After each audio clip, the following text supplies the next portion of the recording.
Kota tanpa buku. Pernahkah kau ke toko buku, perpustakaan, atau taman bacaan? Tidakkah kau merasa istimewa ketika berada di dalamnya? Di sekelilingmu ada berbagai tokoh dari dunia nyata dan khayal, tempat yang pernah kau kunjungi dan yang belum. Informasi dan cerita dari masa lalu, masa kini, dan masa depan. Semua berpadu, semua berada dalam genggamanmu. Saat berada di antara buku, tidakkah kau merasa menjadi raja dan ratu? Ruang dan waktu seolah menyatu tanpa batas. Kau bisa terbang melintasi sekat negara dan melewati berbagai zaman. Kau bisa menyelam ke dalam samudra, melayang di angkasa, bercanda dengan aneka satwa, dan berkelana di tengah padatnya kota, juga di rimba raya. Tahu, buku adalah jendela dunia, kunci pengetahuan dan pintu wawasan.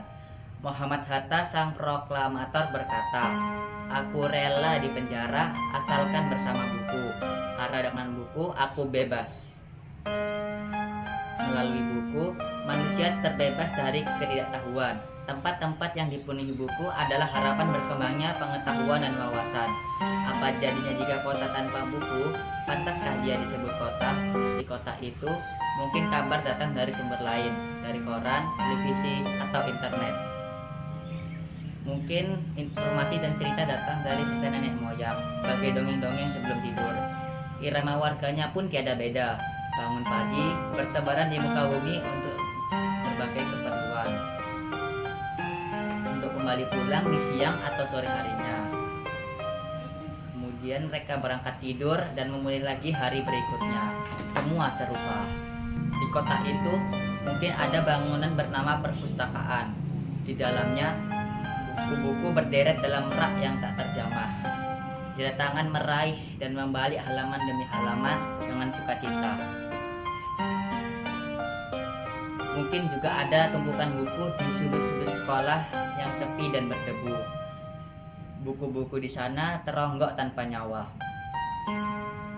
Bagaimana dengan kotamu?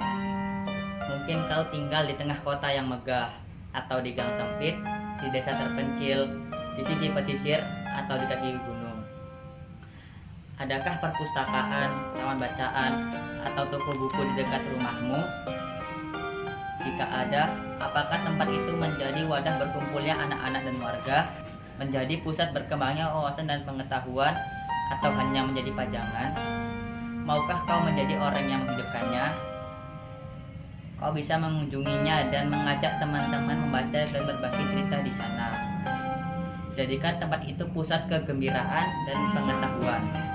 Jika tempat itu belum ada, maukah kau menjadi orang yang mulai menghadirkannya? Kau bisa memulainya dari sebuah sudut di teras rumahmu. Ajak teman-temanmu memulai langkah baru. Jangan biarkan waktu berlalu tanpa buku.